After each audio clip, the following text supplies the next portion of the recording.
Hello again dear friends, last video I made the unboxing and a short review comparison of the FRSKY Taranis with my older FRSKY Divo 10. This time I want to show you a bit better the way it handles the menus, and basically it's a beginner tips and tricks, if you want to call it like that. So it's meant to be useful for people that don't want to spend too much time reading manuals and searching forums, so it's like a first-hand experience. So this is the FRSKY Taranis. After about 2 weeks of using it, I can say it's much better than my old FRSKY Divo 10.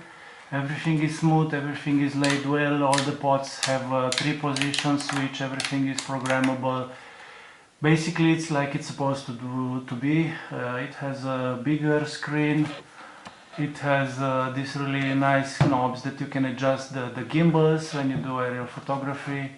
On the back, as you can see, I fitted it with a DJT module because this European firmware does not allow you to bind with the D8 R2 Plus unless I do a firmware version. But anyway, I use this module. It does have a module inside built in, so until I get the special cable to do the update, I will use this, and it will look funny with 2 antennas on top, but it's not an issue. Okay, let me first turn it on. When you put, for example, a switch in any position then off, it will show switch warning. It will show warning. Yeah, if I put this one, it keeps buzzing. Turn this off. Basically, if you see here on the display, it shows what switches are on. So unless I put everything back up, it doesn't start. It looks really nice. I have an ZMR 250, which is basically a mini quad loaded. I will just show you quickly how it works. So basically, you know, the pots, the knobs and everything you need, so I'm not going to go through this. Just a point. So everything you do, it's shown visually on the screen. As you can see, I'm playing with the aileron elevator. Now I'm playing with the knobs. Okay, now with the pots, as you see on the higher one, and this one on the side is the lower one. So basically everything is visible here. So by quickly pressing the page button, you have these 2 menus, 1 and 2. And basically the third one, which is the channel monitor, you can see the values and everything. So just quickly press page. This is default menu where I configure with the timer on. I program also on this button to tell me 5 minutes. How much time I have left. 5 minutes. Of course, if I put the throttle up, the timer will start to go down, and 4 minutes and 56 seconds. 4 minutes and 53 so seconds. this is really useful when you fly FPV and you have the goggles on and you don't have an OSD like me. Okay, so we see what the page does. This is programmable, so you can choose whatever you want here. Okay, let's see the menu. So when I quickly press one-time menu, as you can see, it chooses basically the models options. Of course, with plus and minus, you can choose whatever model you want. So for example, if I want to choose my flip FPV, I go with it and long click enter. As you can see, I have select model, backup, copy, move, delete. So I click select 8 model. minutes. Of course, it loads by default the timer, and here I have a bigger battery. I have a 4S 4000, as you can see here, so I can fly easily for 8 minutes. So it's much more than the smaller flip. Okay, with exit you go back. Yeah. Now if you just quickly push long on page, you have the telemetry options. But it's not configured anything, so you can just scroll here and see everything. Okay, again exit will go back. And if you click on menu, you will go into the radio menu. So here you have the radio setup, you have the date, battery mode range, so basically it shows empty, full. Let's scroll down a little bit. Volume, beep, pitch, volume.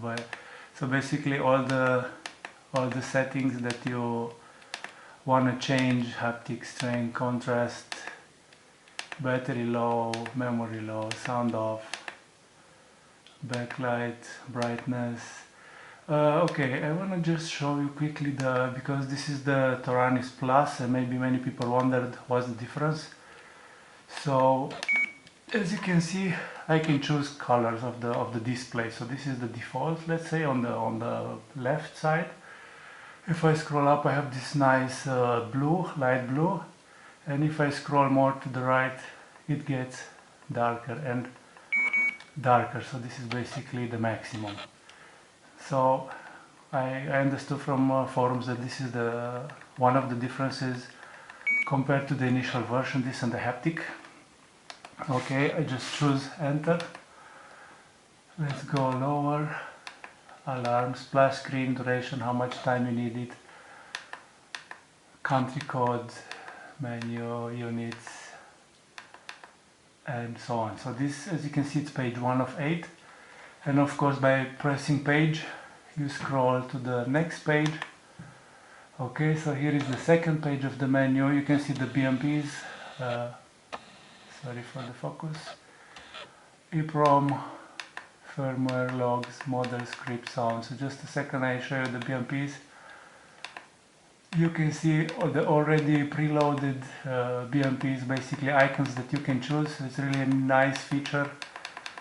So if you have any of these models or anything that looks similar, just load these BMPs. Of course, on the websites, on the forum, OpenTX, you have loads of BMPs, startups, sounds, so everything can be customized. So it's really nice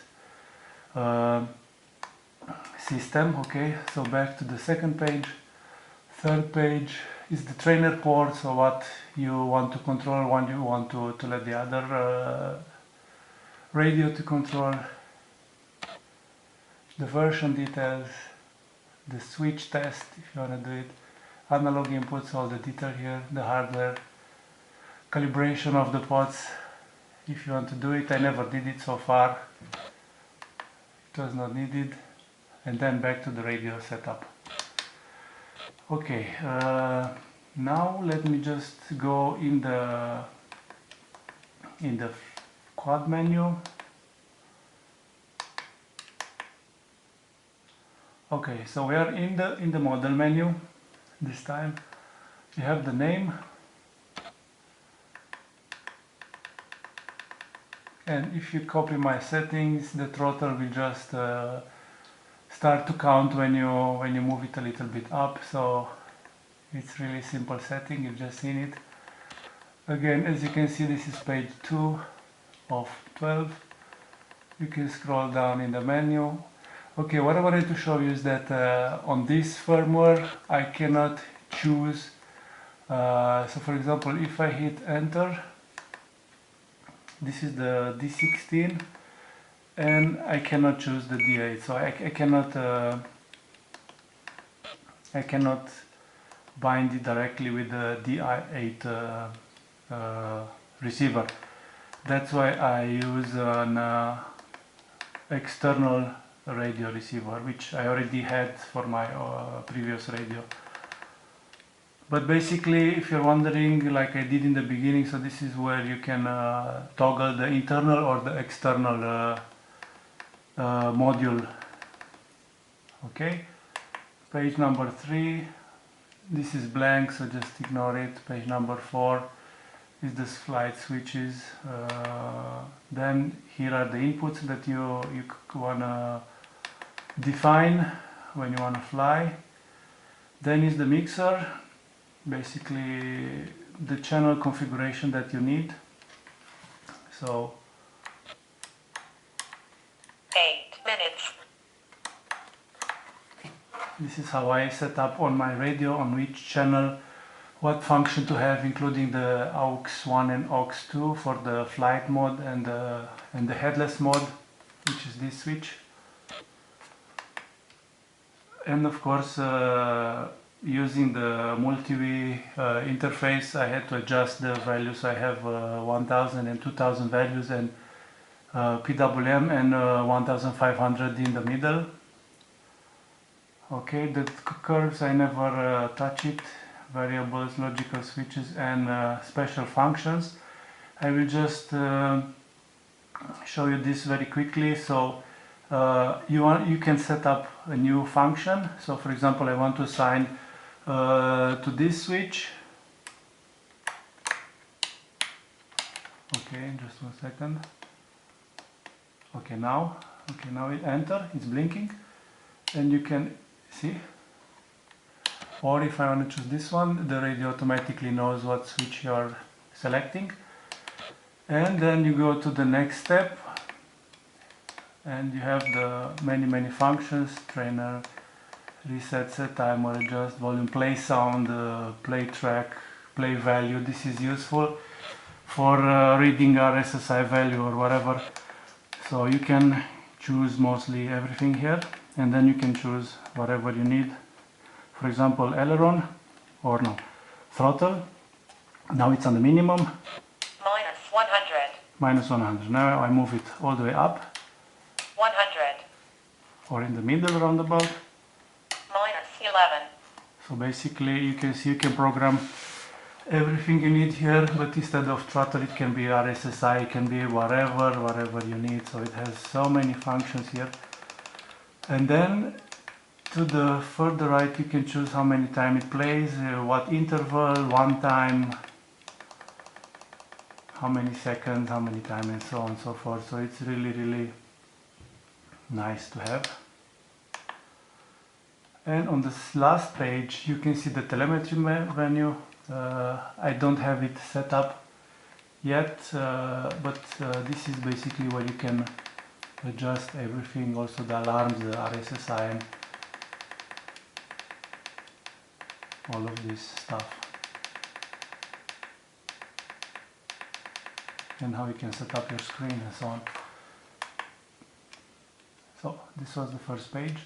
What's interesting is that it allocates for each receiver a code. So basically when I choose my first quad, it allocates this unique code for the receiver. So normally it will not allow you to bind if you move it from one receiver from the other, from another model, like in the first place. So it's a good safety feature.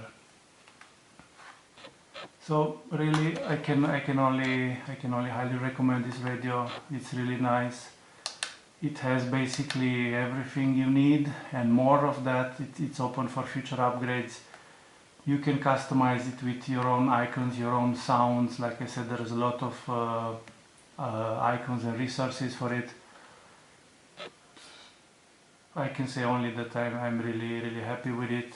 It's nice, the quality is built, the gimbals move smooth, so I can only highly recommend it. So if you have any questions that I can answer regarding this radio, shoot me a PM on the YouTube review video, and I'll do my best to answer you.